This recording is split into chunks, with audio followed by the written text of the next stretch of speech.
Hi, I'm Rock, and hi to Jeremy and Mike from the Devil Wears Prada. Hi. How are you doing? Good, man. How are you? I'm fine, thanks. How is the tour going so far?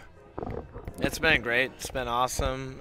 Eclectic mix of huge festivals and some smaller club shows. So it's been very fulfilling for us.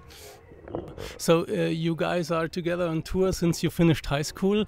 What Even before. or even Yeah. before? What changed about your life on tour? What's the difference between now and 10 years ago? Oh, practically everything.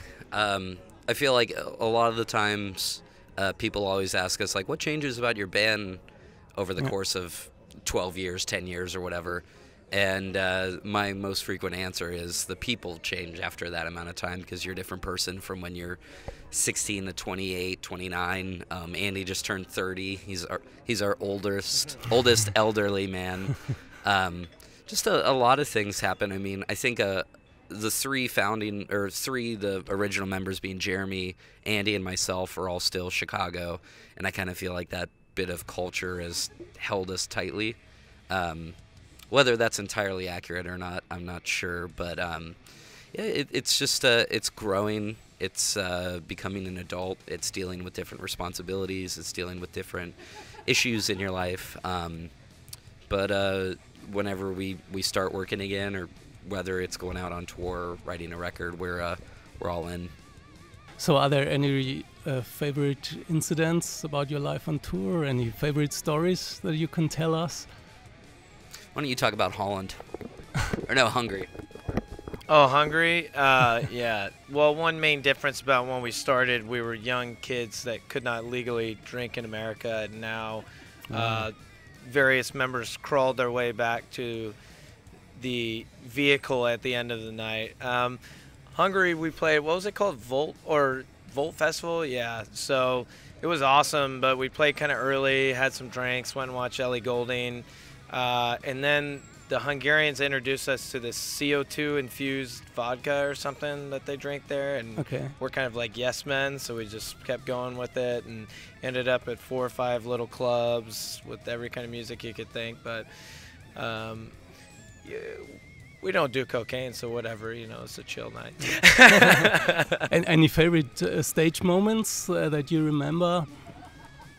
Well, Jeremy and I have both been, they're home now, but our buddy Keith, who sings for Every Time I Die, he had, his daughter was having some health issues, so he flew home early.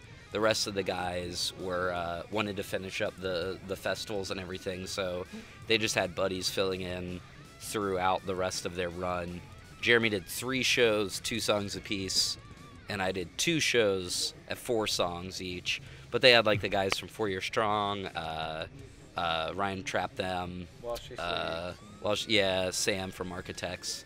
But it was cool. I mean, we've been listening Every Time I Die since before this band started. So going up and like for me to do Floater is like, it's just one of those kind of anthems from growing up.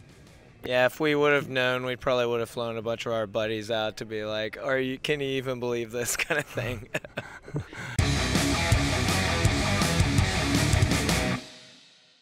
So let's talk about your new album that you released last year, Transit Blues.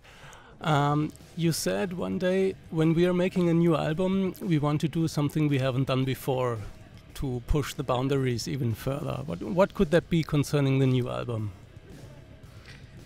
I think one of the founding differences as far as coming up with Transit Blues was our environment, and that we've since Dead Throne, what we've been doing is writing the record in 2 different stints altogether, while also members demo at home and write independently. But this time what we did is we rented 2 different places where we were able to write and demo and live all at the same place. So we had like this kind of rural house in Watertown, Wisconsin, practically middle of nowhere, as well as also in Michigan. And what we did was, rather than going to work per se every day, as far as like going from like a condo or a hotel to a rehearsal space, you just worked at any hour. Yeah. So with that, we completely eliminated any restrictions as far as like, okay, because I have personally, and I'm the worst at it, I can't like just be like, okay, be creative right now, like write lyrics for the song right now. So what we did is with that, and then Ben, our tour manager, would go get food. We would cook family dinners together, grill together, play football, throw the baseball, whatever it was that we wanted to do, play in the snow in Michigan like children. And basically what that did was just really whenever someone was feeling like playing guitar or tracking something with John, our keyboardist, it was just total freedom. And I think eliminating those confines for, okay, be creative right now really helped to create something that we were able to make a difference musically. Okay. Sounds like you had a lot of time to write songs. Yeah, like usually what we'll do is like between the 2 stints we'll write 3 weeks, then go on tour or go home for a little while and then another 3 weeks. So generally it's like a 6-week process altogether.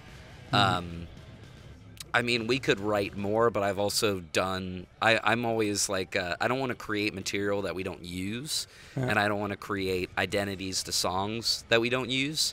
And maybe that's just me being lazy, but I like to come up with everything with a very specific identity. So it is a bit of time, and we had even more time in the studio as far as 8 weeks. So we, I don't think time was entirely on our side as far as creating Transit Blues, besides drums. Yeah. But that's a different story too. Okay. Is there a track on the record that stands out to you? For me, still To the Key of Evergreen. It was what I wanted to be the first single, but we had a hard time getting the video put together in time. Basically just because I had a director we've worked with a few times. She's absolutely amazing, and she was busy, so we put out Daughter first, which I don't regret by any means, but To the Key of Evergreen is still a standout song for me. Okay. If you release a new album, what are you most interested in? Do you look at the chart position, the number of sold records, or the comments of the fans in the networks? What is most important to you? For me, it's just, sounds stupid, but just the overall reception, like the majority of the comments combined, the majority of what reviewers are saying, and reviewers that you trust, not just like any old Joe. Although sometimes those are better reviews because they don't have anything to gain. They just listen to the album and review it. So that for me means more like charts. Obviously there's a whole business to it, but we're just not good at that part of it. So we worry more about whether people like the songs and stuff. So that was what was really fulfilling, I think, for most of us, was seeing that everyone pretty much across the board was a fan of the album. So that means a lot.